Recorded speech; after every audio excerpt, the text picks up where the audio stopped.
Галасы. Саша, вітаю. Прывітанне. У аккаунце твайго блога напісана Саша Пашуковіч. Я з самага пачатку думаў, што гэта твоё прозвішча. Гэта так? Не, безумоўна не, гэта ад назвы праекта. Ну, у мяне ёсць праект Пошук.Інфо, і мне заўсёды раілі, што трэба рабіць больш асабіста. Вось, і таму ад Пошук.Інфо я перайшоў вось да такого фармата. А не думаў, можа, змяніць прозвішча ў жыцці? Ой, не. Настолькі блізка з праектам быць не хочаш? Ну, канешне, не. Гэта занадта ўжо было б. А адкуль агулам узнікла назва Пошук.Інфо, Пошук.Інфо, неяк па-рознаму ўсе гавораць, як правільна? Ну, тут трэба разумець, што гэта ж усё даволі даўно пачыналася, таму зараз, можа, гэта ўжо дзіўнавата будзе гучаць. Нейкі праекцік, які бы быў ось пра штосьці такое, там, пра вандровачкі, пра іншыя тэмы. Вось, такі сайт. І шукалі назву. Ну, пошук. Вось. І такое абралі назву. Цікава. А быў нейкі, магчыма, канкрэтны нейкі трыгер вось таго, вось чаму, вось акурат, не ведаю, вандроўкі, падарожжы, Беларусь, то бок, можа, неяк бракавала гэтага тады ці... Тут гэта гісторыя не зусім цікавая, магчыма.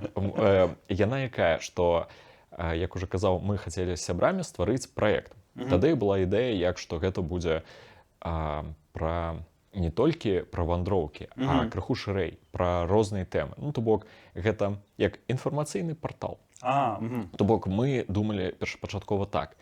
Але калі мы пачалі штосьці, ну, рабіць нейкі кантэнт, з чагосьці трэба было пачынаць, мне падалося, што тэма вось нейкіх цікавостак, славутасцяў, гэта будзе, ну, файна з гэтага пачаць. І тэма захапіла. Вось, і менавіта гэты напрамак мяне адразу моцна захапіў. Гэта была добрая ідэя пачаць з вандровак у кантэксце прамавання праекта, то бок тое, што цябе захапіла, разумею, для людзей гэта было як? Магу так сказаць, што, безумоўна, тады, а гэта там 14-15 год, крыху іншая была тэма з вандроўкамі, іншыя людзі вандравалі, па-іншаму ўсё ўспрымалася. Менш інфармацыі, безумоўна, было. А наколькі гэта мае вось такі трыгер для прасоўвання праектаў, тады не. Шчыра скажу так, што тады працавала крыху іншае. Там рэпартажы, там нейкі фест, зрабіць там нейкую справаздачу з фота, гэта было ў разы цікавей. Напісаць нейкі SEO-тэкст там пра цікавыя кнігі ці фільмы, таксама гэта, ну, ты атрымаеш значна болей. А вот ты гаворыш, што пачыналі раней з сябрамі. Вось, наколькі разумееш, што цяпер ты робіш сам? Усё так. Вось, ёсць нейкая гісторыя, чаму разышліся з сябрамі? Так, мы пачыналі, нас было 3 чалавекі, і ідэя была якая, што мы можам стварыць як нават кампанію, і будзе нейкая камерцыйная частка. Ну, то бок, ну, мы ўсе ўжо тады былі, скажем так, людзі сталага ўзросту, ну, адносна сталага, і, канешне, была думка, што калі ты робіш штосьці, трэба, ну, і грошыкі зарабляць. А як хутка прыходзіць разуменне, што на кантэнце складана зарабляць, паўгады. І тыя людзі, з кім я рабіў, у іх, ну, было расчараванне ў тым сэнсе, што рабіць толькі, ну, дзеля кантэнту гэта складана. Асабліва рабіць доўга. Вось. Плюс рознае бачанне. Ну, гэта заўсёды, калі, ну, людзей багата, кожнага сваё бачанне. У вас не было, напэўна, нейкага падзялення, умоўна, там, не ведаю, ты адказваеш за там вандраванні, нехта адказвае, умоўна, за маркетынг, нехта адказвае, то бок... Ці было такое? Не, было, насамрэч, я больш рабіў менавіта частку кантэнта, вось, і у нас была думка рабіць відэа, і таму я вось відэа, там, штосьці фота рабіў, гэта была мая частка. А быў чалавек, які займаўся, спрабаваў прасоўваць як кампанію, то бок трэба ж ісці да людзей і ісці там, закажыце у нас тэкст, закажыце у нас відэа, там, давайте пасупрацоўнічаем. Вось у гэтай частцы мне вельмі складана. Гэта зусім не маё. Таму вось такі менеджмент, ён быў на іншых людзях. Ну, то бок, я правильно разумею, што з самага пачатку ўсё пачыналася больш такімі камерцыйнымі, не вельмі падабаецца слово камерцыйна, манетызаваць. То бок, гэта рабіць праект, каб гэта было з аднаго боку і цікава, а з другога боку, каб можна было з гэтага зарабіць. Так, тут, канешне, трэба рабіць нейкую пазнаку, што гэта іншы час. Сёння для кагосьці можа гучаць там дзіўна, там ствараць нейкія сайты, якія будуць прадаваць рэкламу. Тады гэта было больш чым актуальна, тады можна было зарабляць на трафікі, ты мог літаральна нават не купляць, там хтосьці бы у вас купляў рэкламу, а ты пры дапамозе там рэкламы Google і Яндекса мог забяспечыць там невялічкую каманду. То бок гэта было там у тыя часы магчыма. Тады яшчэ не было тыктоку. Зноўку ж, тыкток жа таксама там на пачатку нейкія грошы плаціў людзям. То бок і цяпер, падаецца, плаціць, проста што не ў Беларусі. Я вось не ведаю, хутчэй за ўсё камусьці плаціць. А цяпер, наколькі я разумею, што ў цябе пад праект няма, то бок, як мінімум, фінансавая мэта, яна не галоўная. І яна ўжо даўно насамрэч знікла, я сам расчараваўся ў гэтым яшчэ даўным-даўно. Я даўно не спрабую там штосьці камусьці там прадаваць ці нават спрабаваць гэта камерцыйна ў нейкім патэнцыяле, праз тое, што жыць ты ўсё адно не зможаш. І калі ты будзеш ставіць вось мэту рабіць камерцыйна, ты можаш даволі хутка паламацца, на маю думку. Якую агулам галоўную мэту праекта, пошук інфо, ты сёння вылучаеш? То бок ты гэтым працягваеш займацца ўжо больш за 10 гадоў. І цікава, што цябе штурхае наперад не закідваць, улічваюць, што, як ты гаворыш, няма манетызацыі, то бок это не фінансавы бок, а сёння нібыта як усе думаюць пра тое, што калі праект робіш, то трэба зарабляць з яго грошы. Першае, гэта мне сапраўды цікава сам працэс вандровак, і той жа сайт і той жа там умоўна аккаунт у Instagram — гэта магчымасць як весці такі дзённіку, дзе ты не толькі для кагосьці ствараеш, а я сам магу там, напрыклад, час праходзіць, я магу паглядзець і, напрыклад, вось гэта мне не падабаецца, як рабіў. Ці я гляджу, а вось гэтая частка было неблага, напрыклад, акей. Той жа сайт — гэта працэс, які мне дазваляе зазірнуць, а што я рабіў гэты год? Ці наведаў я штосьці цікавае, ці нават абнавіць гэтую інфармацыю. Плюс я сапраўды больш магу даведацца праз тое, што на сайце мне прыходзіцца не толькі там я прыехаў кудысьці, зрабіў фота, Ctrl-C, Ctrl-V з Вікіпедыі, мне трэба яшчэ пасядзець, пашукаць, што людзі іншыя пісалі, што пісалі там гісторыкі, што ёсць у кнігах, што я ўбачыў і што я гэта магу ўжо з нейкага свайго невялічкага досведу так абгрунтаваць і дадаць як нейкае сваё меркаванне. І гэты працэс, ён пакуль мне дакладна даспадобы. А глядзі, улічваюць, што усё неяк прыйшло да вандровак, ёсць проста такая пашыраная, як мне падаецца, думка, што ў Беларусі няма чаго глядзець. Людзі так думаюць. Ці не думаў ты пра тое, што, магчыма, твая дзейнасць — гэта як нейкі такі умоўна адказ гэтым усім людзям, што, глядзіце, я больш ужо 10 гадоў езджу, паказваю немаверную чароўную Беларусь. Ці сутыкаўся з такой думкай, і ці ёсць твая дзейнасць адказам на гэта, ці не думаў? Я заўсёды на гэта гляджу як, што ты людзі, хто мяркуюць, што ў Беларусі няма чаго глядзець, ты іх не зможаш ніяк пераканаць. Галоўнае, можа, і не трэба. Я літаральна быў з чалавекам, вось мы паехалі з полачкай невялічкай на Ельню. Папулярнае месца, мы прыехалі, з чалавекам прайшлі, і ён мне шчыра кажа: такое. І я кажу: так, там, твоя думка, чаму не? І пераканаць яго ці сказаць: слухай, не, тут ёсць яшчэ лепей, давай неправільна глядзіш. Навошта? Гэта ж меркаванне чалавека, таму ўсё.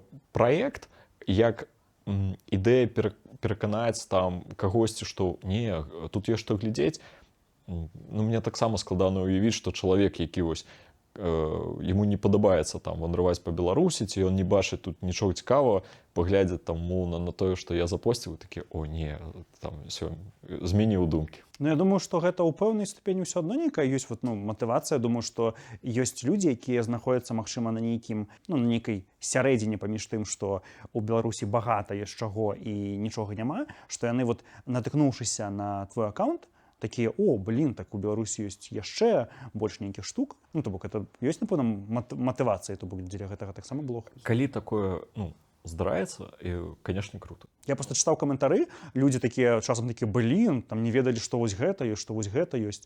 То бок, людзі натхняюцца. Ёсць чалавек дакладна, ён мне перыядычна піша, і ён піша, што, о, вось вы запосцілі, і я туды паехаў, таму што вы запосцілі. І я не магу сказаць, што такіх тысячы, адзін чалавек такі ёсць. Ну, ўжо няблага. Адзін ёсць.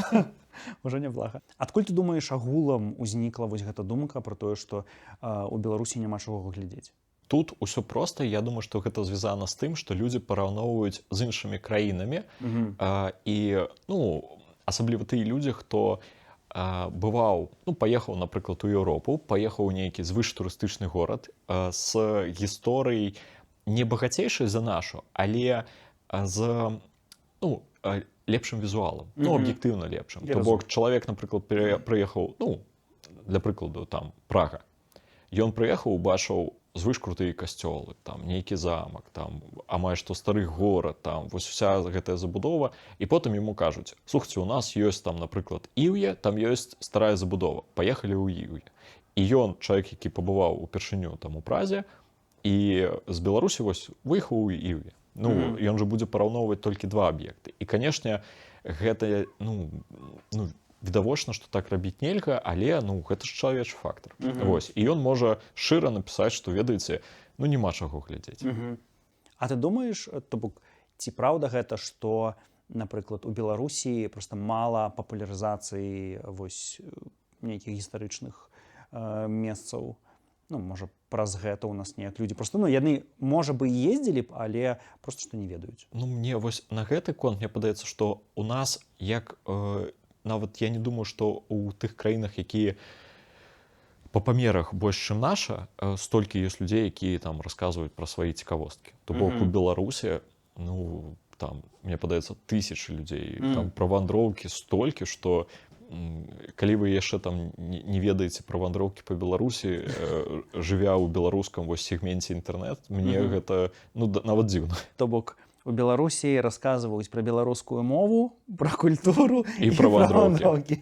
Ну, так, сапраўды, калі паглядзець, з усіх бакоў беларускія вандроўкі, ну, яны не то, што там на слуху, яны, ну, вось, бачна, добра бачна, з кожнага гэтага праса вось чуваць пра іх. А як ты думаеш, ці больш людзі сталі вандраваць, напрыклад, за апошнія 10 гадоў вось па Беларусі, вось улічваючы, што твой блог, ёсць процьма іншых блогаў, то бок наколькі вот гэта такі турызм у Беларусі, турызм, правильно? Ну, турызм, так. Вось падарожжа ў Беларусі, вот наколькі яны сталі больш папулярнымі, вот, напрыклад, за апошнія 10 гадоў? Ёсць, ну, такі перыяд, які ўсе адзначаюць, гэта 20-й год, калі там умоўна для ўсіх была толькі Беларусь, ніхто не мог кудысьці паехаць, і людзі пачалі ехаць.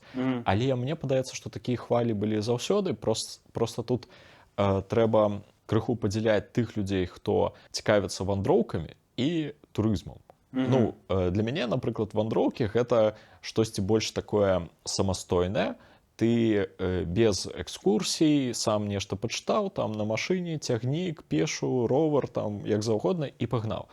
Падарожжа ці турызм гэта калі там ёсць нейкая, напрыклад, там кропка турыстычная, і вас туды прывезлі там з гідам, яны ўсё вось маглі расказаць. Вось гэтага і сёння багата. І мне падаецца, з кожным годам усё болей і болей праз тое, што аб'екты аднаўляюцца гістарычныя. Вось таму. То бок, ковід паспрыяў таму, што беларусы сталі больш ездзіць па Беларусі. Ну, гэта такі відавочны фактор, так. Цікава, ці былі нейкія такія ж самыя моманты ў іншых краінах, ці это толькі ў Беларусі, можа, ведаеш? Мне падаецца, што зноў ёсць краіны, дзе багата людзей, якія ну турысты. Яны вось ну яны цікавяцца. І ёсць краіны наадварот, якія дзе нават там грамадзяне кожнай краіны асабліва і не выязджаюць ні па-за межамі.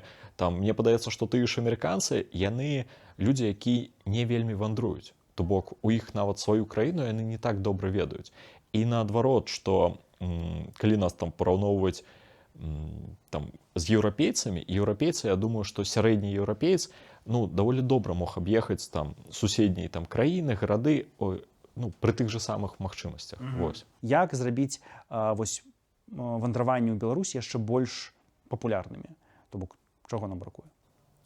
Першая інфраструктура, то бок інфармацыі ўжо багата. Далей патрэбна інфраструктура. Якая інфраструктура? Ну, тут уж трэба глядзець, якога турыста чакаюць. То бок, калі чакаюць сталых людзей, у якіх ёсць грошы, там трэба там умоўна кафе, рэстараны, там усё такое. Калі гэта самастойныя вандроўнікі, для іх будзе дастаткова, калі ты наўпрост прыехаў, ёсць інфармацыйныя шыльды, ёсць кансервацыя, ёсць магчымасць ну, пад'ехаць, падысці без нейкіх турбот, што там умоўна стаіць плот, чысці агарод, там вось такія тэмы. Ну, вось асноўная інфраструктура, калі вось вызначаць нумар 1 пункт.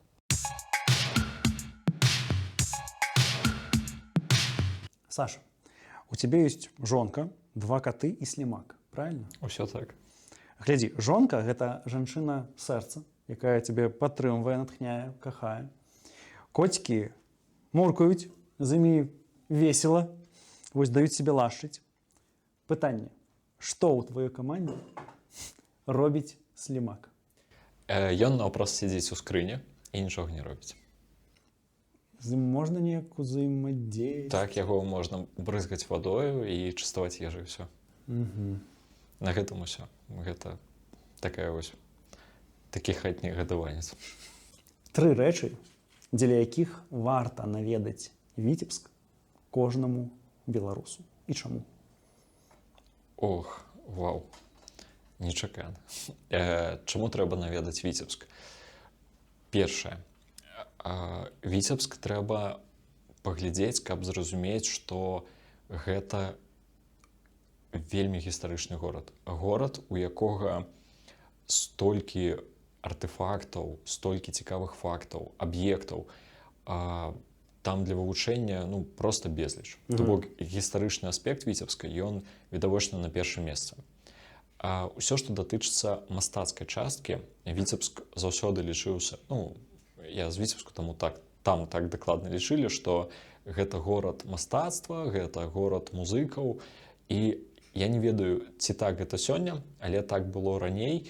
І я памятаю, што нават людзі ехалі з усёй краіны вучыцца, ўсё, што датычыцца мастацтва, ехалі туды. Там была моцная школа, вось мастацкая. Можа і сёння так, таму пашукайце мастацкія аспекты Віцебска. Вось. Я бы яшчэ адзначыў ратушу і схадзіць музей ратушы і падняцца на саму ратушу. Гэта можа нешта папсовае, але такіх збудаванняў у Беларусі амаль няма. І гэта ну, шыкоўны краявід, які вось ты можаш стаць і зразумець, што вось якія яны беларускія гарады крутыя. Спадарства, у нас з'явіўся Бусці. А гэта значыць, што цяпер у вас ёсць магчымасць не толькі падтрымаць галасы, каб часткова пакрыць выдаткі на стварэнне гэтых выпускаў, але і атрымаць яшчэ больш цікавага і непаўторнага кантэнту па-беларуску. Таму, калі ласка, пераходзьце па спасылцы ў апісанні, падпісвайцеся і падтрымвайце беларускае. Усё, вяртаемся да Сашы. Як, чаму і калі ты перайшоў на беларускую мову? Ой, складанае пытанне, насамрэч. Ну ці не, глядзі, калі ты цікавішся вандроўкамі па Беларусі, ну і нават крыху нейкімі там гістарычнымі аспектамі, вось у гэтых вандровак, там хочаш штосьці прачытаць, ты сутыкнешся з беларускай мовай. Вось. Таму штосьці пачытаць я быў заўсёды не супраць. Але ж праблема якая, што каб рабіць штосьці па-беларуску, тут трэба адзін відавочны фактар, трэба валодаць беларускай мовай. А мой узровень валодання беларускай мовы такое было 10 на 3. Вось, таму гісторыя была прыкладна якая, што 2021 год мы з сябрам ідзем на незалежнасці, размаўляем і закранулі тэму, чаму у нас ніхто не размаўляе па-беларуску. Там і мой сябр мне адказвае: так давай размаўляць. І пераходзіць на беларускую мову. Я так окей. І па-беларуску у мяне ўсё на тым моманце так супынілася. І ён кажа: так давай будзем спрабаваць паміж сабой размаўляць. Я падумаў, што добра, штосьці пачытаем, паспрабуем. І мы з жонкай паспрабавалі пераходзіць гадзінку на дзень, каб ты неяк мог спрабаваць, толькі штосьці казаць. І гэта дзесьці было пакутліва. Вось, але з часам лягчэй. І мне падаецца, што ужо вось з блізкімі сябрамі там я цалкам перайшоў і па-беларуску даволі лёгка стала. То бок, так, інтэграцыя адбылася. Вось. І з тым вось сябрам, з якім мы пачыналі, мы ўжо нават нейкія моўныя пытанні часам падымаем. Ён, як чалавек больш дасведчаны, там можа сказаць: слухай, вось гэта ты нешта лухту нейкую тут параўноўваем там у слоўнічках. Вось, нейкі такі шлях. То бок такога, не ведаю, нейкага капец штуршка не было. То бок просто неяк базавая беларуская ніхто не гаворыць, давай мы.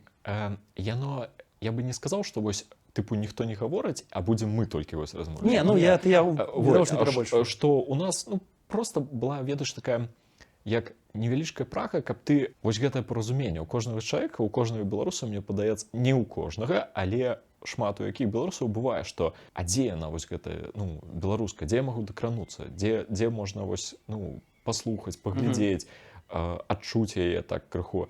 І кнігі шмат жа хто чытае. Нават тых, хто ніколі не размаўляе па-беларуску, чытае кнігі, яму гэтага можа хапаць. Хтосьці глядзіць беларускія прыклады. Тут таксама файна. А ёсць вось момант, чалавек хоча паспрабаваць, і, мне падаецца, шукае вось гэтую суполку. Вось, мне, можа, пашанцавала, што вось такі сябра вось быў. А як вось ты з гэтай ідэяй беларускай мовы прыйшоў да жонкі? То бок...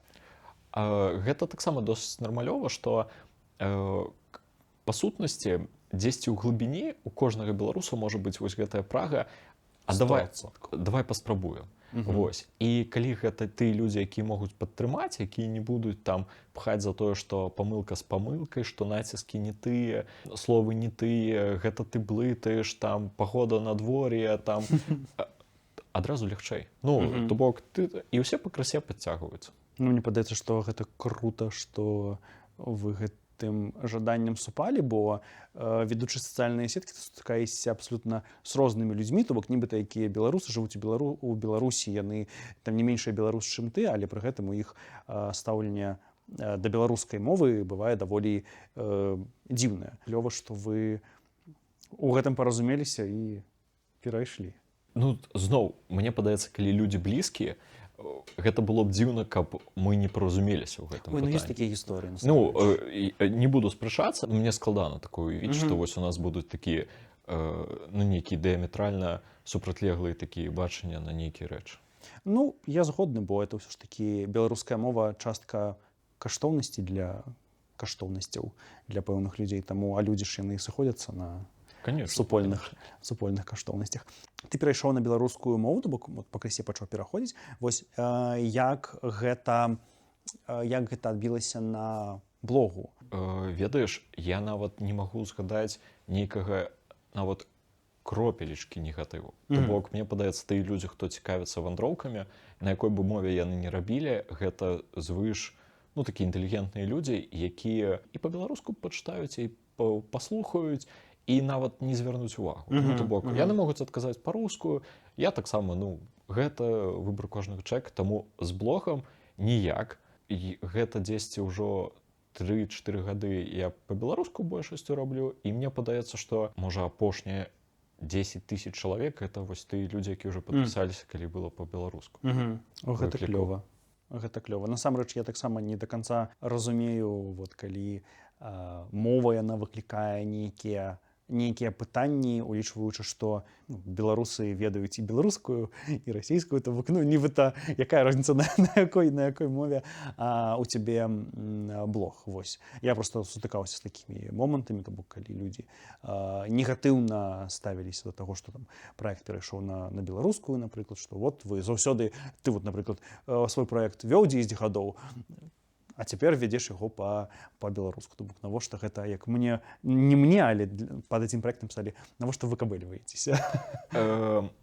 Не, мне такого не пісалі. Плюс я перыядычна нават да таго, як былі думкі перайсці, мы нават сябрам адразу хацелі рабіць, каб сайт был і па-руску, і па-беларуску. Тады, вось там 14-15 год, было крыху складана гэта тэхнічна зрабіць. Плюс мы ўсё ж такі не было такого валодання мовай беларускай, каб ты мог неяк я і сёння, калі пішу, я па 10 разоў магу пераправерыць і разумею, што багата памылак праз тое, што няма рэдактуры. Вось. І я, калі мне пішуць, што вось, слухайце, там у вас памылкі, тут памылкі, я, ой, дзякуй, перапішу, выпраўлю, праз тое, што там сайт весці без рэдактуры, гэта звыш складана. І як ты рэагуеш на памылкі ад незнаёмых людзей? Як я на іхняй памылкі? Не. Калі мне кажуць, ты робіш памылку, напрыклад, это вот памылка сапраўды, табе пішуць памылка. Мне, калі шчыра, пішуць у прыват, і бывае, калі выпраўляюць, я потым людзям удзячны праз тое, што мне адбіваецца, я ўсё ж такі спрабую рабіць у нейкую прастору, і не хацелася бы рабіць, асабліва, калі гэтыя памылкі такія, прям проста відавочныя. Я неяк рабіў відэа з вушатай савой і напісаў тыпу, глядзіце, якое цуда. То бок, і мне чалавек напісаў, слухайце, цуд, цуда, так, я, ё-маё, і, уже не стаў перазаліваць відэа, але, для мяне адбілася, што, цуд, што ты пішаш, вось. І калі мне даюць вось гэтыя парады, я не супраць. То бок, ты ўспрымаеш іх як парады, а не як... Мне хочацца, каб беларуская мова ўсё ж такі ў мяне паляпшалася. Я думаў, скажаш, гэтыя людзі ўсе заблакаваныя. Я навокал, мне падаецца, заблакаваў, можа, за ўвесь свой праект там чалавек 11. То бок, у мяне там чорных спісаў няма. Праз што? Помніш, можа, там нейкія былі такія? Я не люблю, калі людзі пачынаюць надта гістарычна ціснуць і ціснуць, тыпу, вось я дакладна ведаю, а вы ўсе тут нічога не ведаеце. І асабліва, калі чалавек... Закрывайце праект. Вось такое, так. Плюс я не люблю, калі людзі мне... Быў чалавек, які мне пісаў, што вы абавязаны дадаваць на Вікіпедыю. То бок, не пішыце на сайт, пішыце там на Вікіпедыю, дадавайце усе фота на Вікіпедыю. І ён мне дурыў галаву, так, кожны пост пісаў мне гэты нейкі там эсэ, што вось давай-ка ты выпраўляйся. Я кажу, Вікіпедыя гэта файна, я раблю сваю тэму. У пачатку года ты пісаў, у гэтага года, цытую, так прыгожа размаўляеце, это табе нехта сказаў, так прыгожа размаўляеце па-беларуску, з якой вы вёскі? Так, гэта вось такая тэма, тут на раёне якраз такі здарылася. Гэта было смешна, там простыя людзі, для іх ёсць такое ўспрыманне, яно а пасля гэтага у мяне таксама тое самае здарылася, людзі запытваюць, што я думаў, толькі дзеды там размаўляюць па-беларуску, там вёскі. Я кажу, не, я не настолькі дзед. Яны па-добраму, гэта не... так вось яны бачаць там нейкі аля камплімент. Дзякуй агулам там нашым бабулям, дзядулям, то бок, якія жылі ў вёсках, яны беларускую мову захавалі, і таму яна агулам захавалася. І мне падаецца, што цяпер беларуская мова выходзіць вось з вёскі, што цяпер гэта больш становіцца мовай гарадоў, мест. Я нават і з гэтым сутыкнуўся, я прыехаў музейчык дзесьці там пад Іўе і сустрэў там дзядзенька, які працуе, і я штосьці да яго па-беларуску звярнуўся, там, а дзе ў вас вось гэта, дзе ў вас вось гэта, а ён тыповы музейны супрацоўнік такой 50+, і яго спачатку крыху напалохала беларуская мова, і ён такі, я ж з вамі буду па-руску, у нас 2 дзяржаўных мовы, кажу, як жадаеце, кажу, мне без розніцы, я кажу, а дзе ў вас там вось такая шыльда? І мы з дзядзькам з гэтым нешта там паразмаўлялі, пагаварылі, Ён так адкрыўся, ён пачаў адразу па-беларуску. Ён там ужо такі ой, давай до нас, тут я ўсё пакажу. Вельмі шчыра, ён адразу, што ой, вы дакладна прыехалі там са сталіцы, літаральна 10 хвілін пад'язджае яшчэ машына са сталіцы, выходзіць сям'я і ўсе па-беларуску, дзядзька ўжо самых сустракае па-беларуску, давайце пагналі. Такое, я думаю, бывае. Асабліва тых, хто працуе, можа, у музеях, для іх ужо ёсць, што там менчукі прыехалі, можна ім па-беларуску там расказаць. Вось, такое ёсць, я думаю. Уже не здзіўляюцца. Што... Не здзіўляюцца дакладна. Вось глядзі, беларускамоўная прастора. Што табе падабаецца ў беларускамоўнай прасторы сёння? Альбо што не падабаецца, ладно, давай адразу. Калі падабаецца, гэта як такая магчымасць крыху натхніцца. Праз тое, што сапраўды людзі, якія робяць штосьці па-беларуску, яны натхняюць. І асабліва натхняе, што гэта, ну, калі штосьці робіцца, яно заўсёды, ну, праз такія пакуты, я б сказаў. Праз тое, што відавочна, калі чалавек там робіць нейкае там рамяство ў яго, напрыклад, ці там вырабы, і ён робіць і прасоўвае па-беларуску, ён можа губляць там і аўдыторыі, ён можа губляць там прасоўванне, абмежаваць, але чалавек робіць часам прынцыпова, і, канешне, ну, ты думаеш, вау, якія ўсе, ну, малайцы. Натхняе, што гэта супольнасць. Людзі не такія агрэсіўныя агулам. Так, бываюць людзі там пагаджаюцца, не пагаджаюцца, бываюць злыя каментары, неаб'ектыўныя, але агулам людзі такія карэктныя. Вось, гэта таксама крута, праз тое, што інтэрнэт, ён, ну, гэта такое месца злое. Таксічнае, так. Вось, што не падабаецца, гэта тое, што з беларускасці робіць музей. Такі, гэта, канешне, трэба пазбегаць. Беларуская гэта павінна, на маю думку, быць проста мовай. Проста такая же мова, як любая іншая, на якой павінна быць усё, і проста гэта ўспрымацца як мова для ўсіх, без нейкіх абмежаванняў, што тыпу вось па-беларуску добрыя людзі, па-руску злыя. Гэта ну, так. Трэба гэта, ну, з гэтым ужо скончваць, што проста беларуская мова. Ну, мне падаецца, што такімі думкамі я сутыкаўся таксама, але мне падаецца, што это нейкія, ну, адзінкі. Хочацца ў гэта верыць, хаця відавочна, што паўсюль стае людзей розных, але мне падаецца, што ў нас неяк збольшага ўсе разумеюць, што усе мы беларусы, усе мы коцікі. Ну, было б не благ.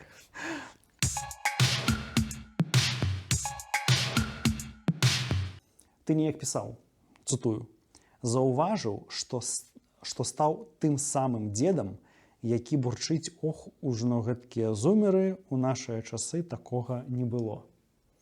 Можаш успомніць, пра што гэта ты пісаў?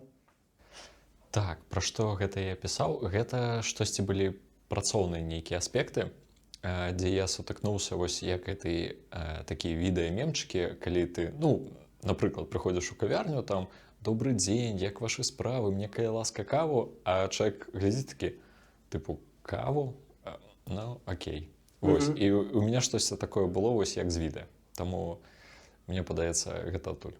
А ты агулам як даўно пачаў адчуваць вось гэты дзедаўскі вайб, ці это яно пакуль што так? Ну, я жартую, я насамрэч не адчуваю дзедаўскага вайба, але ёсць моманты, калі ты разумееш, што паміж тымі людзьмі, хто сёння ўжо там паўнагадовы, там паўнавартасны, і мною ўжо там, колькі часу мінула. Ось, таму ёсць. То бок Саша пакуль не дзед. Безумоўна, не. Толькі калі казаць, як у добрым сэнсе дзед-калекцыянер, ось, я вось гэты тэрмін выкарыстоўваю. Паштоўкі? Так, так. Гэта такая дзедаўская тэма. Неяк ты пісаў, вандроўкі па Беларусі, часам боль і пакуты, якія не толькі натхняюць, а хутчэй дабіваюць менталку. Пра што гэта было? Выцягнуў. Так гэта было нядаўна, падаецца. Ёсць два моманты, якія дабіваюць. Гэта дрэннае стаўленне да жывёльнага сусвету і да прыроды. І бывае, што ты можаш зачапіць у вандроўкі і тое, кропка за кропкай, адно і тое ж. Гэта прыязджаеш вёска, і нейкі сабак сядзіць на караценькам ланцужку, бачна, што ў дрэнным стане, і бачна, што, ну, гэта такое вось, ты не можаш з гэтым нічога зрабіць. І гэта, ну, вось так адразу чапляе. Плюс з прыроднай ты можаш заехаць шыкоўнае месца, і ўсё завалена смеццем. Часам хочацца, вось ты береш там пакеты, каб прыбраць усё, і ёсць энергія, ёсць стан, тады мне падаецца, што супала так, што неяк адно месца, другое месца, і вось гэтыя дробязі яны б'юць, што ты сутыкнуўся і нічога не зрабіў, і быццам бы і зрабіць не можаш. Вось гэта пра гэта. А ты часам прыбіраеш? Ну, я бачу раней нейкія такія відосы. Зараз не, але з гэтага года я зноў планую, каб у машыне заўсёды былі пакеты, і каб ты мог сабрацца і прыбраць. Ну, можа, іншых варыянтаў тут няма. Мне падаецца, што это крутая ідэя, асабліва, я маю на ўвазе, прыбіраць, калі ёсць такая магчымасць, і расказваць пра гэта, бо, на маю думку, любыя добрыя ўчынкі, пра іх варта расказваць, бо людзі імі натхняюцца. То бок я, напрыклад, люблю вот гэтыя відосы, калі адны людзі дапамагаюць іншым. Вот люблю добрыя пранкі, вот это вот усё, бо гэта клёва. Такі, вот яшчэ не ўсё страчана. Ой, я згодны, так. Таму запісывай абавязкова. Так, тут трэба, рабіць, вось. Можа, калі пачну рабіць. Вось. Я спадзяюся, што з гэтага года штосьці пачну вось зменьваць. Калі бачу, што мне штосьці не падабаецца, першае рабі. Якія ў цябе ёсць такія моманты, вот тое, што табе не падабаецца у падарожжах? Я нават не ведаю, што я проста мала вандрую. Не, я разумею, пра што ты. Калі казаць пра гістарычныя аб'екты, часам ёсць моманты, які бы можна было змяніць і зрабіць, крыху прасцей. Вось ёсць, напрыклад, аб'ект гістарычна, там гісторыка-культурная каштоўнасць, зрабіць простую кансервацыю. Адразу пачынаюцца спрэчкі: дорага, хто павінен, зрабіць і фонды, ці яшчэ штосьці. Прыбраць, зрабіць кансервацыю муроў, умоўна, зрабіць танную накрыўку па перыметру муроў. Гэта ўсё не пра вялікія грошы, гэта наўпрост можна было б зрабіць. І гэта бы дапамагло шмат чаго ўратаваць. Вось, і палепшыць самі аб'екты. І гэтыя аб'екты бы падцягвалі ў рэгіён людзей. Таму што прыехаў турыст, яму трэба, умоўна, кава, піражок, а можа і нават з'есці штосьці. Гэта ўсё тыя людзі, якія да вас паедуць. Любы раён. Я сутыкаюсь з тым, што бывае, ты прыехаў у горад, і ў горадзе ты не можаш нічога знайсці. Пры тым, што ў горада такі турыстычны патэнцыял, што неяк дзіўна яго не выкарыстоўваць. То бок гэта зноў-такі, як ты гаварыў у самым пачатку пра нейкую інфраструктуру. Так, вось, але інфраструктура бывае, гэта трэба інвестар, штосьці рабіць. Даглядаць гістарычную спадчыну на самым базавым узроўні. Я маю на ўвазе не відавочныя аб'екты, а тыя, якія такія крыху прыхаваныя. Гэта на ўзроўні нейкага суботніка, яшчэ штосьці.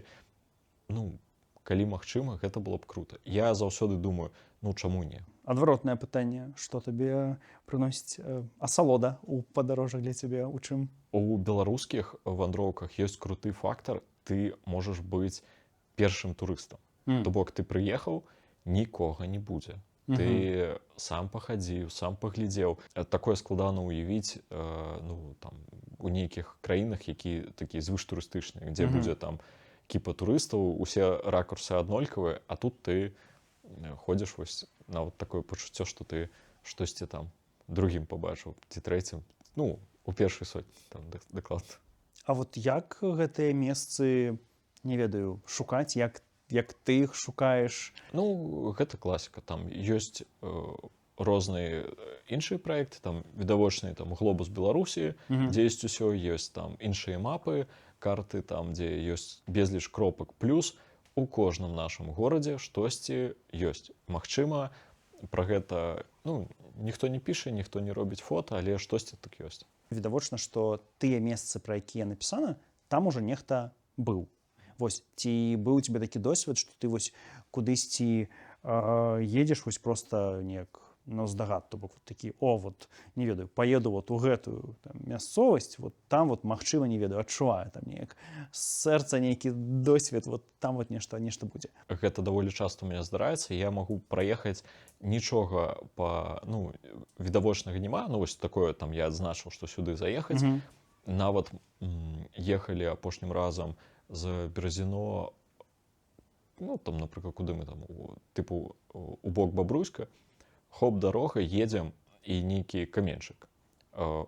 думаю, нідзе не адзначана, што за каменьчык. Падыходзім, а гэта памятная шыльда, вось была сядзіба, там нейкія цікавыя людзі пахаваны. Гляжу, што стары парк, то бок сядзіба была, можна шукаць інфармацыі аніякай няма. Вёска зусім маленькая, там не запытаеш, вось кропка турыстычная, можа, што цікавае знойдзецца. А як ты думаеш, вось ці багата такіх людзей, якія любяць вось акурат такія вось месцы, якія, там, не мір, не дукора, то бок, а вот паехаць кудысьці, вот ты прыязджаеш, дзе ёсць, умоўна, адзін каменьчык, там ёсць нейкая там мінімум інфармацыі, ты такі прыязджаеш, клёва. Вот наколькі такіх людзей багата, ці ўсё ж такі збольшага людзі любяць такія папулярныя месцы? Я думаю, што збольшага людзі любяць тое, што можна паглядзець, вачыма, каб ты вось убачыў, і вось я прыехаў дзеля вось гэтага. Але ёсць...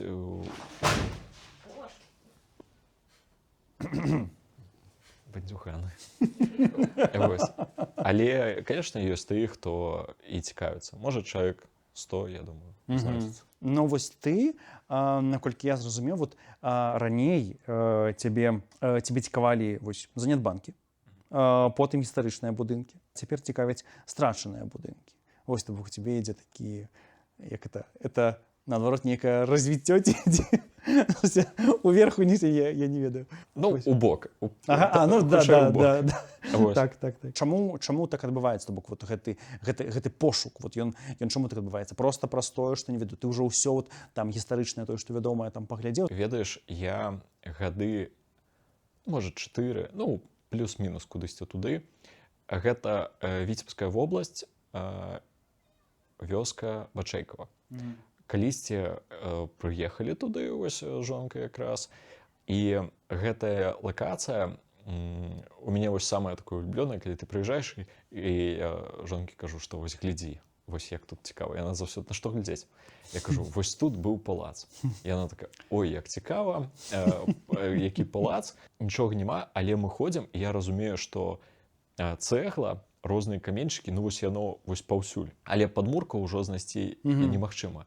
Але там быў не тое, што палац, там быў такі вось палац палацаў. І калі я вось паказаў ёй здымкі, яна такая, вау, што гэта не тое, што там класічныя сядзібы, якіх было багата, а гэта, там барока, там усё такое, там з паркамі, там гарматы стаялі. І потым я знайшоў, што там здымалі фільм, і гэта фільм 1923, мне падаецца, года. То бок адзін з найпершых фільмаў, які здымалі ў Беларусі, і там гэты палац як аб'ект. То бок на ім шмат акцэнтаў рабілі.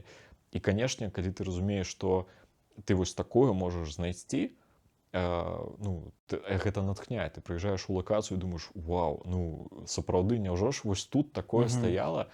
Гэта крута. І па гэтай жа лакацыі мне напісала дзяўчына, жанчына, я дакладна не ведаю, хто жыве зараз там у Амерыцы, і гэты чалавек кажа, я спадчыннік гэтых людзей, у мяне ёсць фота, магу вам даслаць, паглядзеце, што там было. І, канешне, я так думаю, канешне, давайте сюды, будзем глядзець. Гэта скарбы. А потым я прачытаў, што гэты фільм, напрыклад, з гэтай лакацыі, у яго было там не 2, а 3 часткі. І трэця частка, яна згублена. І, магчыма, хтосьці яе знойдзе калі-небудзь. І, конечно, калі б я б знайшоў, я жартую, я не знайду, гэта было вельмі круто. Вось. Таму такое даследаванне, у гэтым ёсць свой цынус такой. Ты гаварыў, што з цягам часу Яндекс забярэ твою працу. Вось, проста праз тое, што багата чаго з'яўляецца, я так разумею, на саміх мапах Яндекса, то бок там людзі ставяць нейкія адзнакі, ставяць адзнакі мясцінам, самі адзначаюць нейкія моманты. Вось, то бок, і нібыта, што тое, што ты робіш, гэта ўжо не спатрэбіцца, таму ты нешта шукаеш новае. Ці гэта... Не, гэта насамрэч так і ёсць. Проста я спадзяюся, што вось у профільных такіх лакацыях, якія відавочна не будуць цікавы усім там людзям, усім турыстам, туды не будуць так ахвотна вось гэта чапаць. Там могуць пазначыць, тут быў палац. Але што было, яшчэ штосьці, там я не думаю, што неяк глобальна напішуць. Плюс, канешне, там штучны інтэлект, ён жа ўжо сёння, ты яго запытаеш пра гэты палац, і ён пазбірае інфармацыю. Гэта не тое, што там нейкі эксклюзіў. У мяне толькі. Не, гэта ўжо шмат хто пра гэта напісаў. То бок умоўна там твой сайт ён будзе непапулярным праз тое, што будзе ўжо забагата інфармацыі. Ён па шчырасці ён і не быў ніколі папулярны. Вось нават у сваім можа нейкім профільным вось там узяць, можа пра яго хтосьці і ведае, але не тое, што гэта там добра вядомае. І штучны інтэлект ужо сёння штучны інтэлект можа скласці маршрут, ён можа нават па-беларуску яго скласці і можа нават скарыстаецца дзесьці там маёй інфармацыяй. І калі чалавек атрымае гэта, можа ён нават не зразумее, што я дзесьці прыклаў да гэтага руку, але я буду думаць, добра. Вот у цябе на сайце ёсць мапа Беларусі, і там вот адзначаны вось розныя вось гэтыя пункты з славутасцямі, мясцінамі, вот усё. Ці можна сказаць, што на сёння гэта вот найвялікшая, найпоўная, магчыма, вось мапа вось такога вось выгляду? То бок ці ёсць недзе падобныя беларускія мапы вот на іншых нейкіх праектах? Ёсць і ёсць тых, дзе паболей. Вось я раблю толькі акцэнт на тое, што я дадаю тыя кропкі, дзе я сам пабываў і пра які я сам напісаў. То бок відавочна кропак значна болей. Сёння ў мяне там можа 1500 я дадаю, вось, але агулам можна было б злёгку сёння спарсіць 6000 кропак дадаць. Можна было б дацягнуць яшчэ, але тут розніца ў тым, што ты, хто спарсілі, гэта там 3 дні, 4 працы. Вось, каб аб'ехаць, зрабіць там, напрыклад, фота, напісаць, гэта крыху паболей працы. Вось. Ты вот багата ездзіш.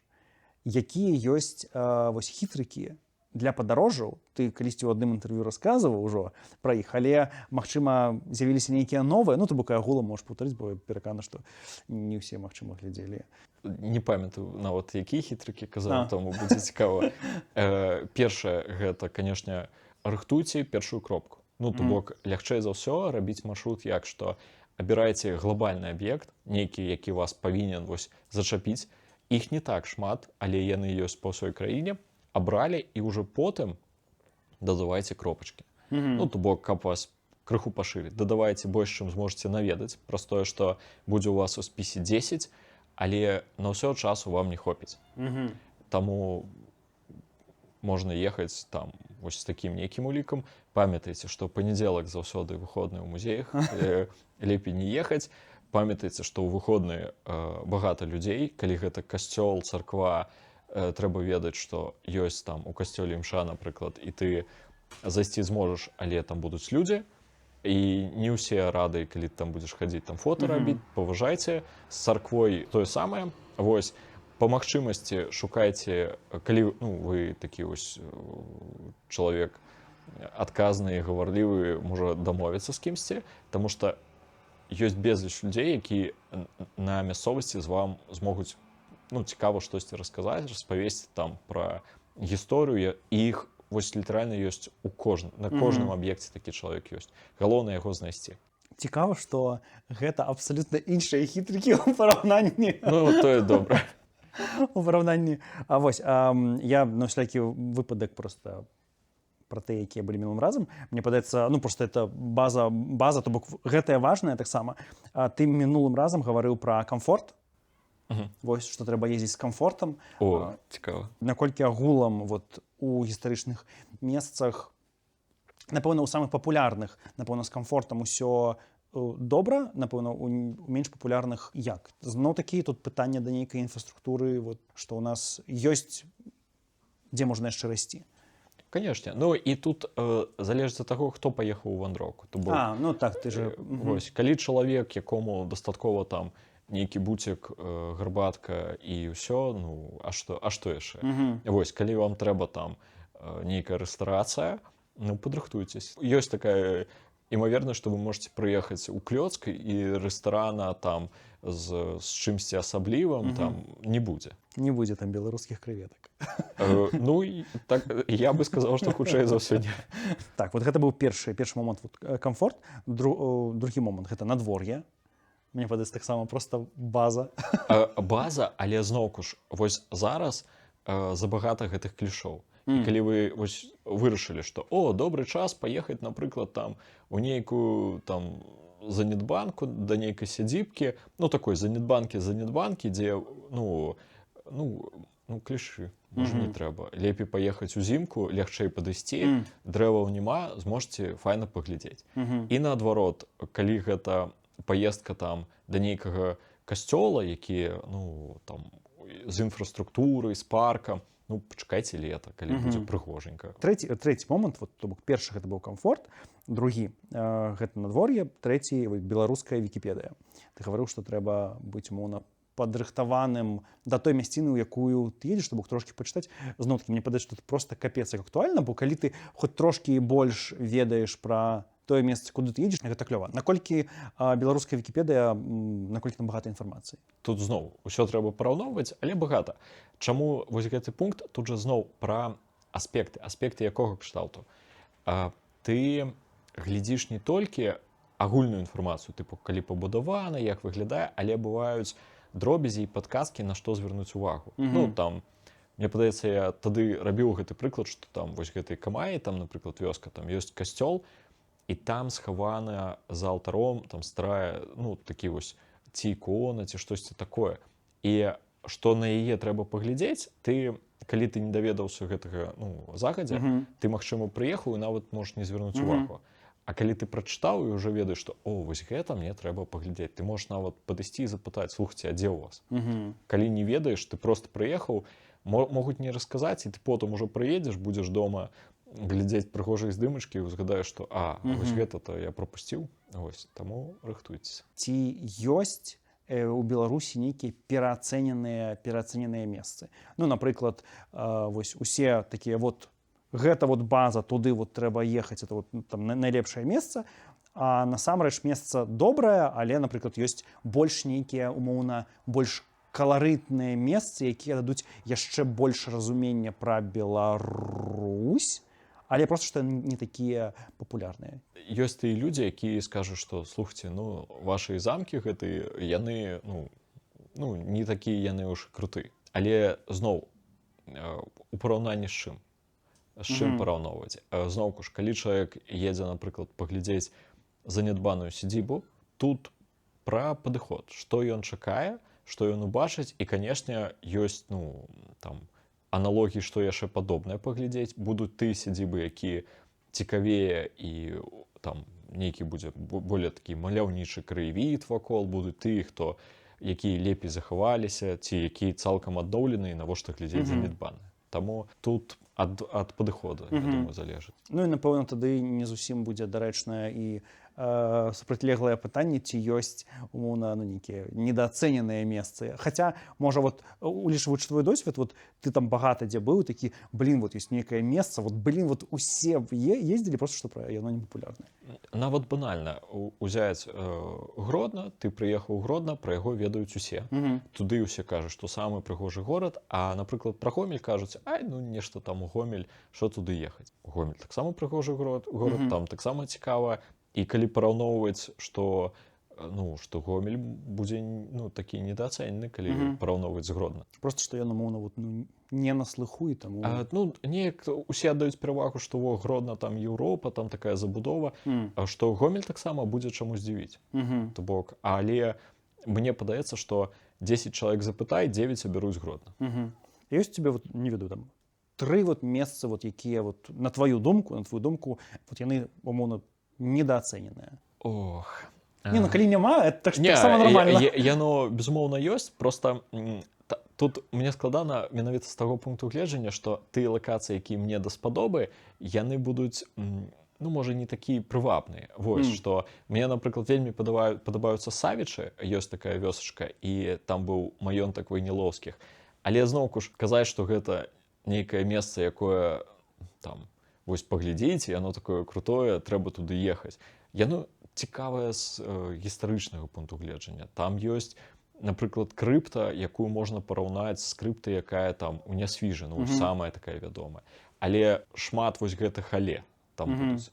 Вось, таму... Пачакай, глядзі. Ты назаві зараз 3 месцы, а мы дамо спасылкі, то бок тыя людзі, якія захочуць убачыць тваё гледзішча, яны зойдуць на сайт і пачытаюць пра кожнае з гэтых месцаў. Дамова. Тады Савічы бярома, хай гэта Бачэйкова. Я пра яго казаў, ну, насамрэч, можа каго зацікавіць. І трэцяя лакацыя, хай гэта будзе што? Напрыклад, хай гэта будзе горад Свіслач.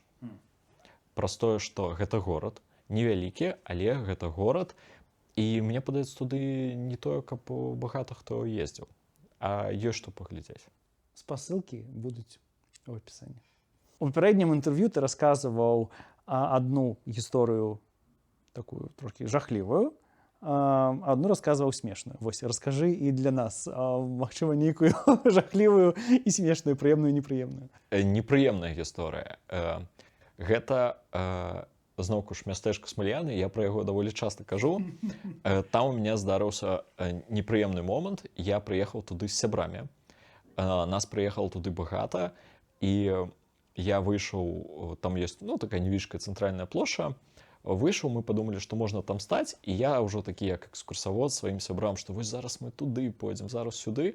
А там мясцовыя алкашы сядзелі, і сярод іх быў такі, вось ёсць заўсёды, асабліва ў вёсках, маладзейшы алкаш. Ён, ну вось бачна, што яму хацелася нейкіх прыгодаў. Ён і самы жорсткі. Ён штосьці пачаў: а што вы тут здымаеце? А што яшчэ штосьці? І ўсё галаву мне дурыў. І ў нейкі момант ён хоп, і мне спрабуе, ну, даць у галаву, мякка кажучы. Я так разумею, што, ну, ты ж прыехаў у госці, не трэба тут ні з кім сварыцца. Я так: усё, дзядзька, супакойся, крыху яго гэта пры тым, што нас з сябрамі было, ну, відавочна, і людзей паболей, і ўсё ж такі там, ну, звычайныя такія алкашы вясковыя. А ён усё не можа супакоіцца. І вось у нас атрымліваецца лакацыя, пра якую сябрам казаў, што гэта топавая лакацыя Віцебскай вобласці. Вы так кайфанеце, у нас яна 30 хвілін за намі хадзіў алкаш, які нам пагражаў, што нас тут будуць забіваць, вы тут трапіце. І я так: глядзіце, якія руіны. І он такі: я тут ссаў пад гэтым, я тут... І вось у нас вось такая была, у меня такая экскурсія атрымалася, і у меня сябры такі: ну, клас, вандроўкі, конечно, гэта цікава. Не забудуць за тое. Ну, для іх гэта было смешна з той нагоды, што яны гэта, ну, пачалі ўспрымаць, што вось так заўсёды. Ага. А я кажу: не, гэта упершыню такое, вось такая агрэсіўная сустрэча, а дзядзька, ён, ну, ён адбіўся. Далей прыемна, так? Давай. Гэта быў Воложан. Воложан мне вельмі падабаецца як горад праз тое, што ён і невялічкі, але такі, ну, дагледжаны, плюс там ёсць што, ну, з цікавостак. Паехалі туды зрабіць відэа ў фармаце, што паглядзець, і горад сустрэў нас, неяк там турысты ходзяць, неяк тут, усё такое вось, ну, неяк сама лакацыя дапамагала. І хоп, ідзе такая, ну, вось, бывае такія людзі, па ім бачна, што, ну, прыемны, вось яны адразу располагаюць. Ідзе такая дзяўчына, вось вельмі такі прыемны выгляд, так усё стылёва апранута, такая хоп, і неяк так зірнула на нас, тыпу: а што вы тут ходзіце? Я спачатку падумаў, можа, ну, чалавек бачыў, што мы здымаем, і бывае такое, людзі з цікавосткай глядзяць, тыпу: што ты тут здымаеш, нейкія тыктокі там ересь. А потым яна падыходзіць такая: слухайце, а я вас, ну, ведаю, мне падаецца. І такая: а давайце я вам, калі патрэбна, дапамагу ў касцёл зайсці, яшчэ штосьці. І чалавек вельмі добрай энергіяй зарядзіў. Праз тое, што сам факт таго, што прыемныя людзі, ну, дзесьці ведаюць пра тое, што ты робіш, што яны падпісаны, гэта, ну, што аўдыторыя такая, ну, добрая, такая вельмі свядомая, і гэта, канешне, і гэты чалавек, ну, на такой добрай беларускай мове, то бок адразу, ну, гэта круто. Вось мне вось гэтая гісторыя, яна так прыемна натхніла, я памятаю. А твае сябры, яны як падзяляюць вось твае гэтыя жаданні вандраваць, то бок агулам вас гэта злучае, ці, магчыма, нейкія іншыя рэчы, а сябры проста часам далучаюцца? Мне падаецца, што ўсе ставяцца даволі пазітыўна. Ну, то бок яны не супраць, каб разам паехаць, яшчэ штосьці, але я б сказаў, што са мною можа быць дзесьці праблемна ехаць праз тое, што мне хочацца шмат кропак наведаць заўсёды. А большасць людзей, яны ўсё ж такі жадаюць, ну, як адпачываць. То бок такое, каб ты крыху павольна туды заехаў, а мне трэба заўсёды бегчы. І гэта не вельмі, ну, зручна. А часта вы агулам вот сябрамі ездзіце ці Не, з сябрамі зусім не часта, праз тое, што ну, мяне гэта такое, ну, мне лягчэй так ехаць нават вось з жонкай мы паехалі, каб, ну, такое як працоўная паездка атрымліваецца. зразумеў. Такая сітуацыя.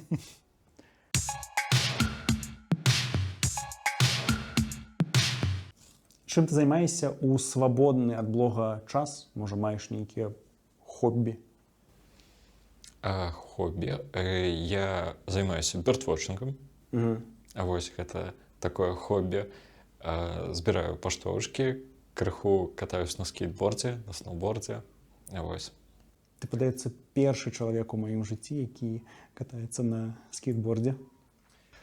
Слухай, я нават калісьці думаў, гэта же не зусім такая цацачная гульня. Гэта, ну, у нейкі момант гэта нават там алімпійскі від спорта. І я памятаю, што атрымаў там пасведчанне суддзі, каб судзіць. Я думаў, хто яго ведае, можа, калі-небудзь бы паехаў там на алімпіяду судзіць. Вось, але, конечно, нічога не сталася з гэтым.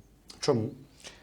Ну, там складаны шлях, то бок такі напрамак, як так накірунак, гэта скейтбординг, для Беларусі гэта, ну, зусім такое цёмнае штосьці.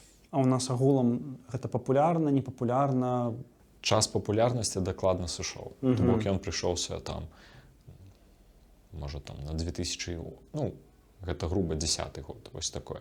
Вось. А ва ўсім свеце гэта ўжо спорт. То бок папулярнасць таксама пакрысе сыходзіць, але як спорт гэта прасоўваецца. А гэта паўза для таго, каб вы паспелі паставіць упадобку і падпісацца на наш канал. Зрабілі? Працягваем. Улічваючы твае веды пра Беларусь, не думаў займацца экскурсіямі? Не. Праз тое, што я, ну, мне складана з людзьмі, я не вельмі вось усё гэта люблю. Усё гэта што? Ну, вось меркавацца? Я думаю, што калі гэта твая асноўная праца, і ты вось, я не ведаю, 3 разы на тыдзень сустракацца з людзьмі і штосьці ім расказваць, і ты ж павінен быць заўсёды пазітыўны, ты павінен быць такім малайцом. Я бы вось так, ну, не, я б так не змог. Можа, раз на год, напрыклад, адну экскурсію, такую бы я, можа, і змог. Так, а ты не думаў, напрыклад, агулам расказаць, што ёсць, умоўна, такая паслуга, і там рабіць такія умоўна вот экскурсіі там раз на тыдзень, напрыклад, там для аднаго там чалавека, для групы там з 5, напрыклад, там людзей, то бок каб это быў максімальна зручны для цябе фармат, але пры гэтым каб это не цягнула столькі нейкіх сіл, бо я думаю, што попыт ёсць, бо твои веды не ведаю, з чым можна параўнаць. Шчыра не думаў, і калі бы хтосьці напісаў там круты турыст нейкі там звышбагаты, што давайце-ка вы мне тут за тыдзень пакажаце ўсю Беларусь, я вам грошыкаў насыплю. Ну, можа, я б сказаў, ну, давайце. Ведаеш, неблагая ідэя пра гэта запытацца. Ну, то бок, спытацца ў сваёй аўдыторыі, напрыклад, каму было б такое цікава, каб трошкі манетызаваць тое, што ў цябе ўжо ёсць. Ну, калі хтосьці напіша каментар, напрыклад, пад відэа, што вось, хацеў бы экскурсію там, давайце абмяркуем. А калі я напішу, то... Не улічваецца. Трэба, каб хтосьці вось такі зусім незнаёмы. Окей. А як ты агулам часта сутыкаешся, вот калі ездзіш у розныя мясціны, як ты часта сутыкаешся з нейкімі, з іншаземнымі турыстамі? Размаўляеце, што яны расказваюць пра Беларусь? Памятаю, калі можна было сустрэць турыстаў замежжа, я вось сустракаў так амерыканцаў, яшчэ штосьці. Ну, залежыць ад людзей. Ну, зноў ж, як заўсёды. Бывае тых, хто шчыра, ім цікава прям усё. Зараз, ну, безумоўна, ты можаш рускіх турыстаў сустрэць. У іх вельмі рознае стаўленне. І ёсць багата тых, хто едуць, ім вельмі хочацца ўбачыць і пачуць і беларускую мову, ім хочацца.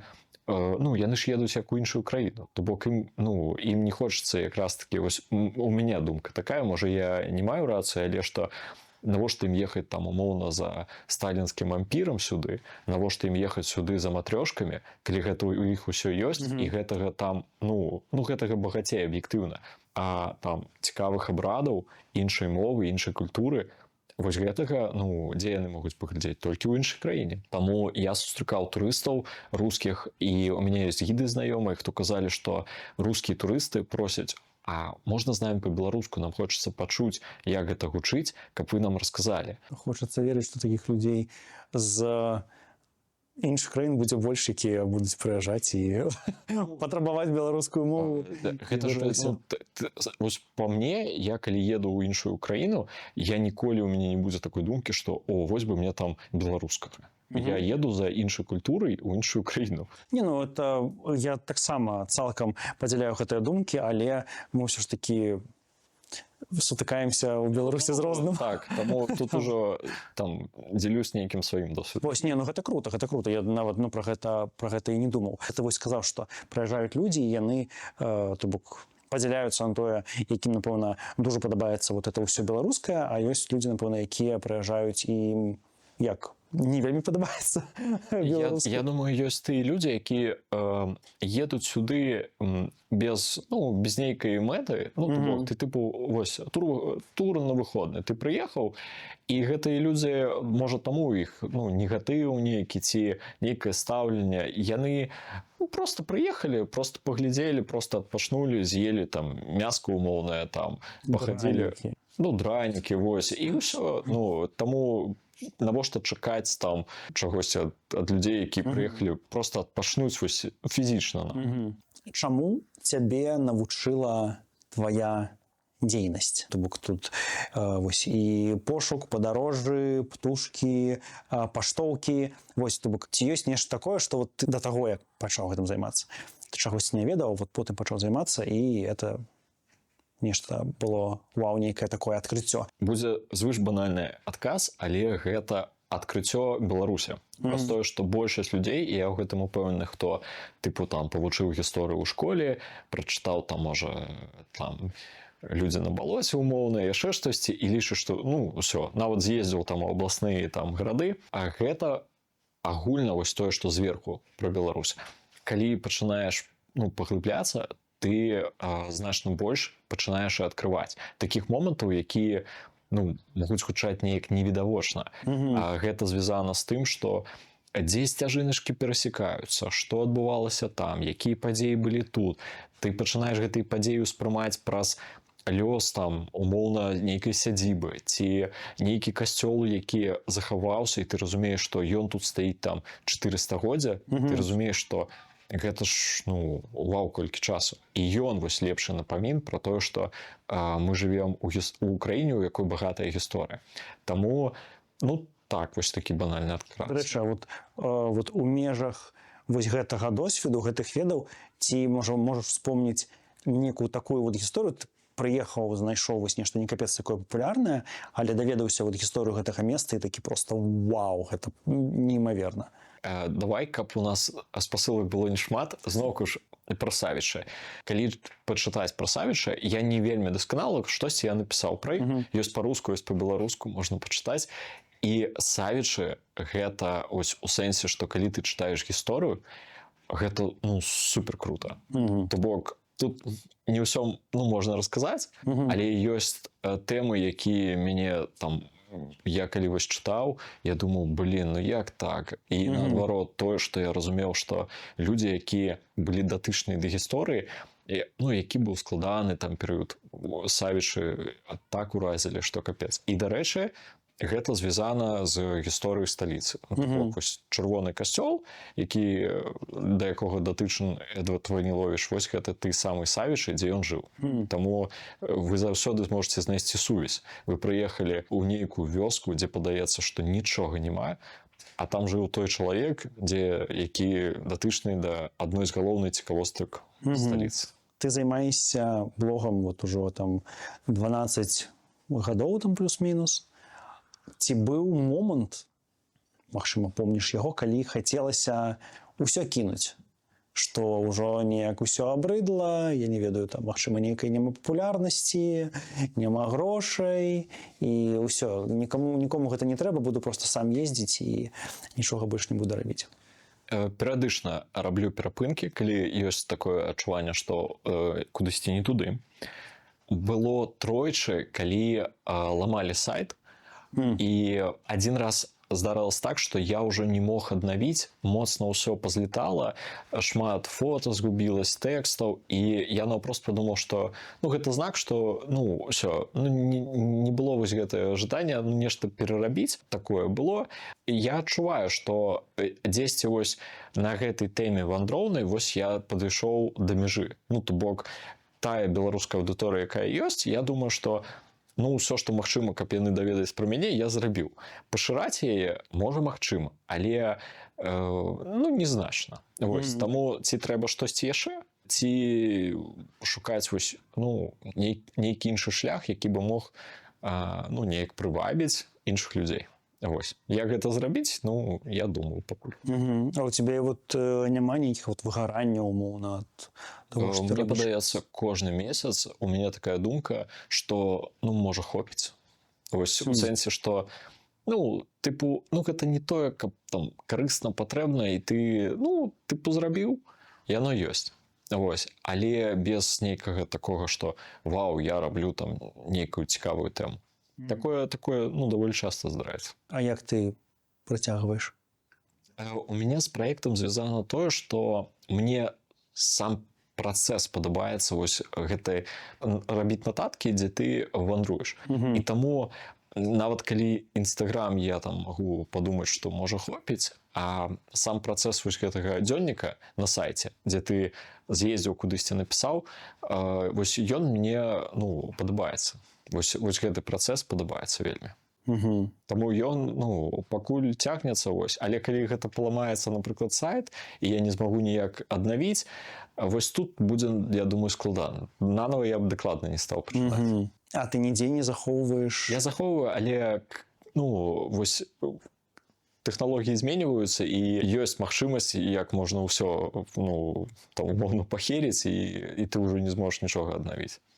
Часам, калі людзі доўга робяць нейкі праект, у іх з'яўляецца такая думка, што вот, блин, я ўжо доўга раблю, і неяк ужо нібыта скончваць ужо, ну, мона крыўдна, што вот столькі ўсяго зроблена, я зараз вось спынюся, і яны, умоўна, становяцца такімі вось закладнікамі свайго праекту. Ці ёсць у цябе нейкая такая вот гісторыя, ці ты на гэта не абапіраешся? Па-першае, у мяне няма такой думкі, што калі я заўтра не буду рабіць, хтосьці нават заўважыць. Ну, відавочна, 21 стагоддзе людзі так хутка ўсё рухаецца на кожнае месца, нават калі людзі думаюць, што яны робяць нешта там самае неверагоднае, неймавернае, іх месца могуць вельмі хуценька заняць. Вось.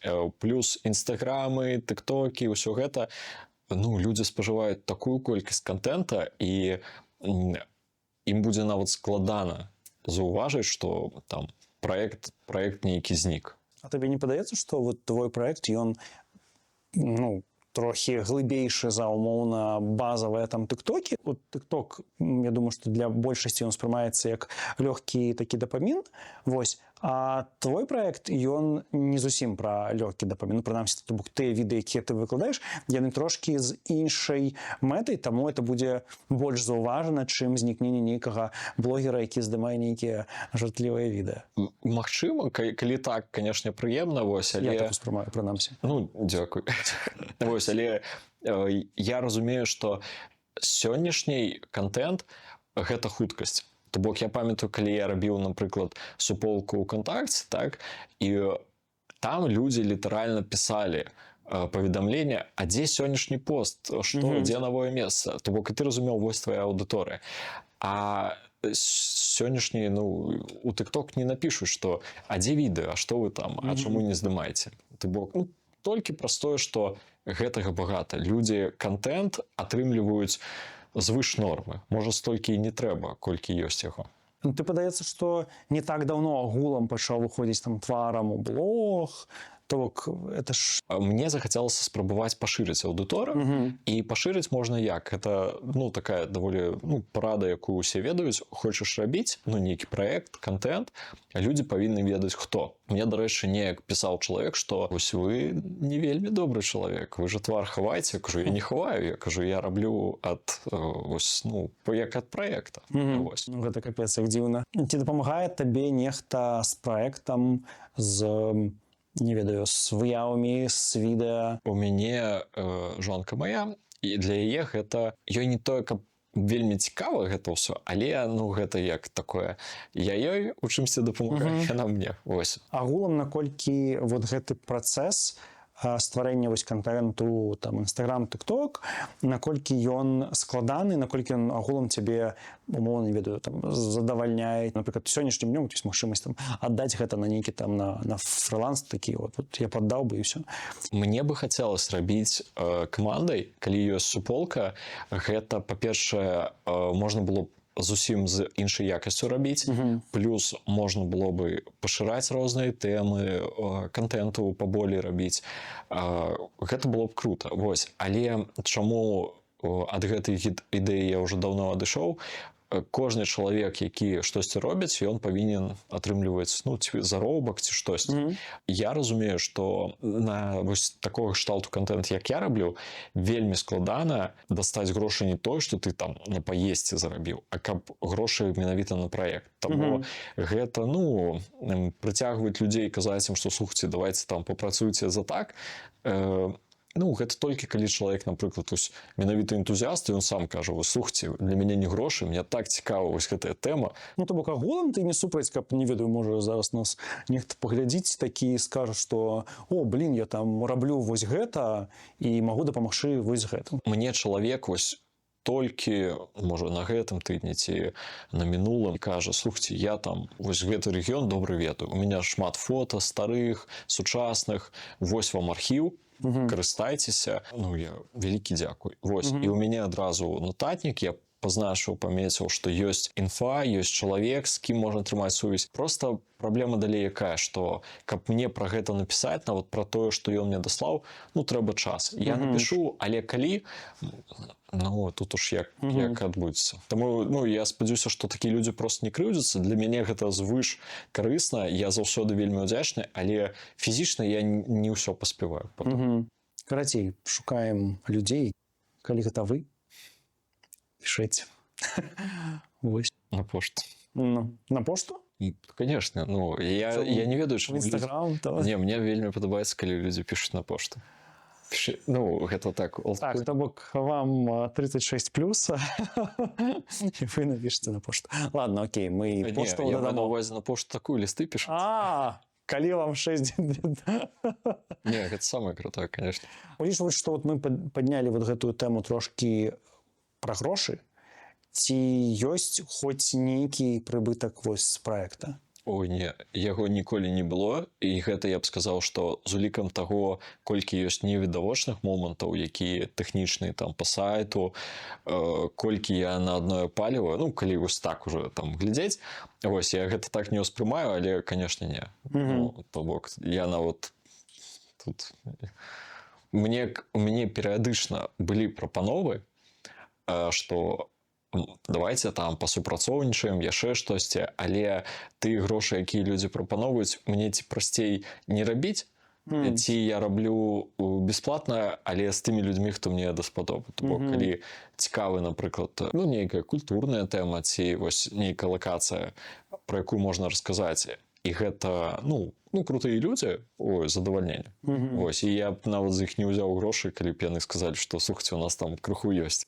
А ты не думаў неяк, ну, манетызаваць гэту гісторыю, напрыклад, там, не ведаю, як вот, з Бусці там, ці з чымсьці яшчэ, то бок, каб это можна было даволі легальна, афіцыйна, без праблем для людзей падтрымваць, закідаваць умоўна нейкую там капейчыну, проста так, то бок, улічваючы, што база вялікая інфармацыі процьма, я перакананы, што ёсць багата людзей, якія могуць нават нічога узамен не атрымваць, але пры гэтым яны могуць вот, ахвяраваць нейкія грошы, і гэта відавочна можа не будзе пакрываць там усіх тваіх выдаткаў, але хоць, ну, неяк часткова гэта пакрывала. Ці думаў, карацей, ты пра нейкую вот манетызацыю праекта? У мяне была круты прыклад манетызацыі. Мне напісаў чалавек на пошту, кажа, слухайце, у мяне даспадобы ваш праект, як у вас грашыма падтрымаць?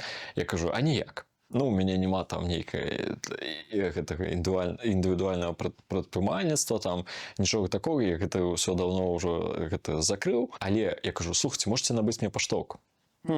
Я кажу, набудьце мне паштоўку, мне будзе вельмі прыемна, і будзе сюды павяртаць гэтыя паштоўкі, а я зберу вялікую калекцыю. Он кажа, няма пытанняў, якую паштоўку. І я, так, самую простую абраў, чэк кажу, маглі абраць любую, абралі гэтую, і, даслаўне паштоўку. І гэта было круто, я падумаў, вау. Мне просто падаецца, што вот это ў межах манетызацыі, нейкай помачы, вот там, не ведаю, там, з тэкстамі, з фота, з апрацоўваннем гэтых далей, гэта вот вся гісторыя, пра гэта варта людзям просто гаварыць. Я думаю, што калі б пра гэта было сказано, то, думаю, людзі бы з'явіліся, якія бы і маглі б дапамагчы чымсьці ў кантэксце праекта і грашыма, і нейкай дзейнасцю. Вось таму, магчыма, варта зрабіць нейкую, кажу, абвестку, зноў-такі. Можа трэба заняцца, сапраўды. Таму што ты не першы, хто кажа, што трэба вось неяк так рабіць, але я пакуль вось я шчыра не адчуваю упэўненасці, што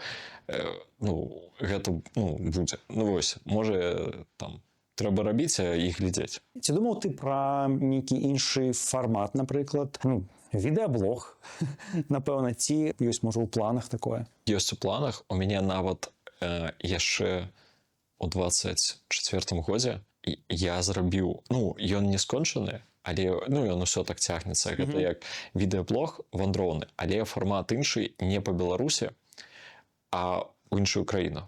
Гэта як літаральна турыстычны такі вандроўны влог з нейкімі там рознай інфармацыяй, вось. Але я не дарабіў, вось, і яно так цягнецца. І я нават пачаў рабіць уже і іншы, яшчэ штосьці. Можа, калі-небудзь я ўсё ж такі дараблю, таму што сёння у мяне думка такая, што можна пашырыць не толькі Беларусь, а дадаць вандроўны контент, па-за межамі Беларусі. Не ведаю, ёсць у гэтым сэнс, няма, але думка такая ёсць. А ты не думаў неяк, напрыклад, калі браць нейкі відэаблог у межах Беларусі, напрыклад, каб гэта ўсё падаваць, не ведаю, у звязку з нейкай гістарычнай інфармацыяй, магчыма, там з кімсьці паспрацаваць з тым, хто займаецца гісторыяй, каб пра нейкія мясцінкі расказваць у кантэксце блога. Хаця, тут, насамрэч, напэўна, багата можна фарматаў нейкіх прыдумаць. Досыць багата. Насамрэч, людзі здымаюць. Па-беларуску. Я не ўпэўнены. Я ведаю, што ёсць спробы дакладна, ёсць тыя людзі, хто там штосьці паказваў тут. Гістарычна дакладна не рабіў бы, праз тое, што людзі, ім цікавей, нейкія такія факцікі, ці паглядзіце, якая тут там едальня, ці вось паглядзіце легенду нейкую, такое больш забаўляльны контент. І таму што гістарычнага, мне падаецца, у нас, як пра беларускую мову, багата. Ужо нарабілі, ужо ёсць, і яшчэ зробяць. Мне падаецца, можна штосьці такое забаўляльнае. Я нават у сваіх відэо падбіраю заўсёды кропку, і я не расказваю там факт, тыпу, што за касцёл там, у якім ён стылі, я спрабую нейкі просты факт, які для агульна для чалавека будзе цікавы, магчыма, цікавы. Я правільна разумею, што адна з такіх праблем сёння рабіць умоўны відэаблог, гэта праз тое, што сёння, падаецца, нельга здымаць на дронах. Ужо даўно так. А у нас нельга здымаць на дронах паўсюль ці... Паўсюль, так. Ёсць, можна, магчымасць там, ёсць моманты, як это там можна атрымаць там пасведчанне амаль што пілота, нейкія дазволы, яшчэ штосьці. Я наўпрост прадаў, забыў і ўжо толькі выкарыстоўваю тыя кадры, калі калісьці там даўно назад. Гэта, напэўна, такая даволі вялікая страта для людзей, якія займаюцца падарожжамі, бо кадры з дронаў твае, якія я глядзеў раней, там тыя, што былі, вось, яно заўсёды выглядае вау. Я ж не паспеў усё паздымаць. У мяне былі тыя лакацыі, дзе я прыехаў, я такі, наступным разам там надвор'е не тое, там, ці там, не буду здымаць. І я так шкадую, што я не паспеў. Я мог усё паздымаць, але, не зрабіў гэтага. І ўсё, я разумею, што, кадраў больш не будзе, все. Таму, канешне, страта. Вось гэта я чуў, гэта было так балюча, што... Я думаю, як і для ўсіх, хто архітэктуру, там, прыроду здымаў.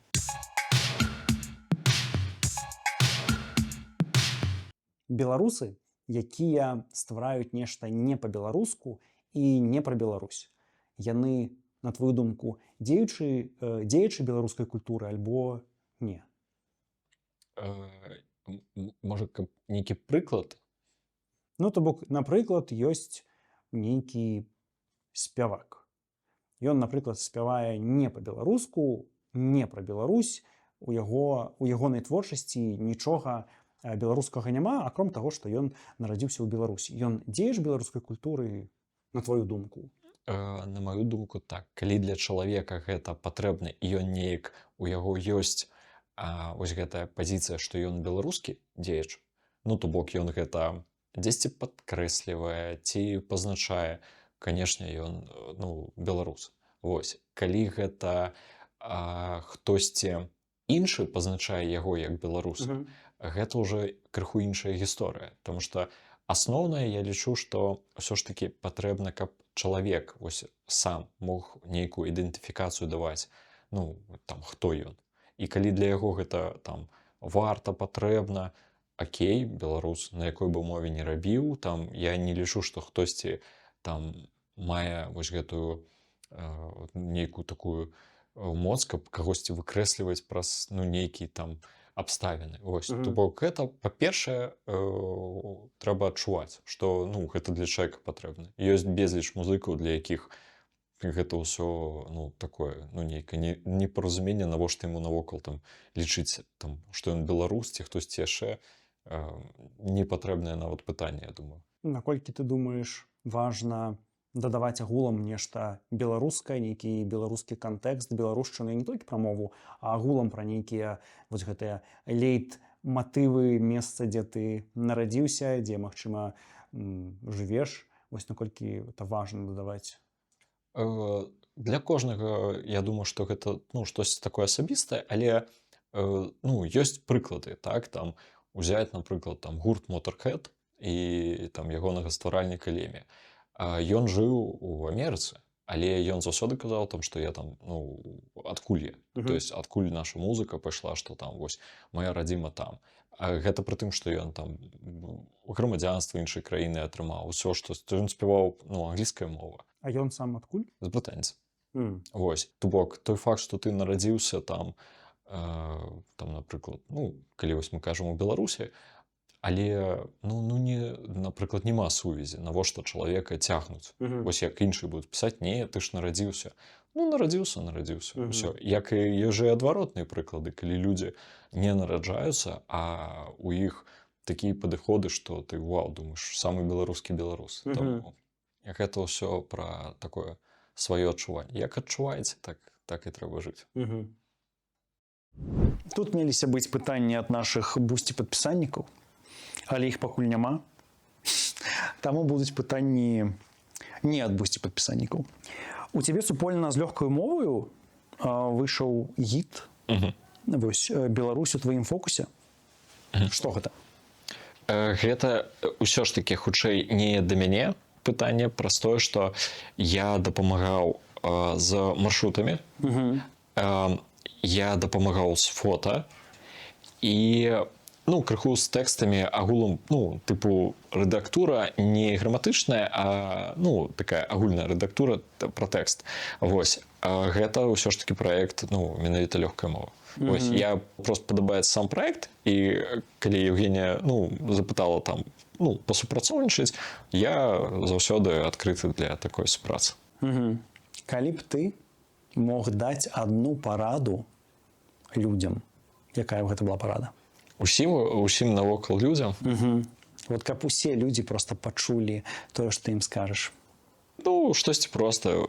Ну, будьце добрымі. Праз тое, што часам мне падаецца, што ў гэтым сусвеце, ну, не хапае вось дабрыні звычайнай, такой, вось калі людзі могуць, ну, неяк ставіцца да ўсіх з нейкім добрым пачуццём, без вось надта злыя ўсе сталі. А можа, ёсць нейкія прыклады, адкуль можна гэтую дабрыню узяць? Слухайце, ёсць крутая трылогія, старая, як увесь гэты свет. Яна нават выйшла па-беларуску «Володар Персцёнку». Володар Персцёнку. Паглядзіце па-беларуску пра ўсё, што трэба ведаць людзям, там ёсць. А ты фанат Володара? Ну, без варыянтаў тут. І мне ж уже гадочку колькі. Клёва. Мы знайшліся. Тому треба глядзець. Які быў самы прыемны момант за ўвесь час вось вядзення блога? Альбо, можа, момант, калі ты такі зразумеў, што вот раблю не дарма. Яно сапраўды таго варта.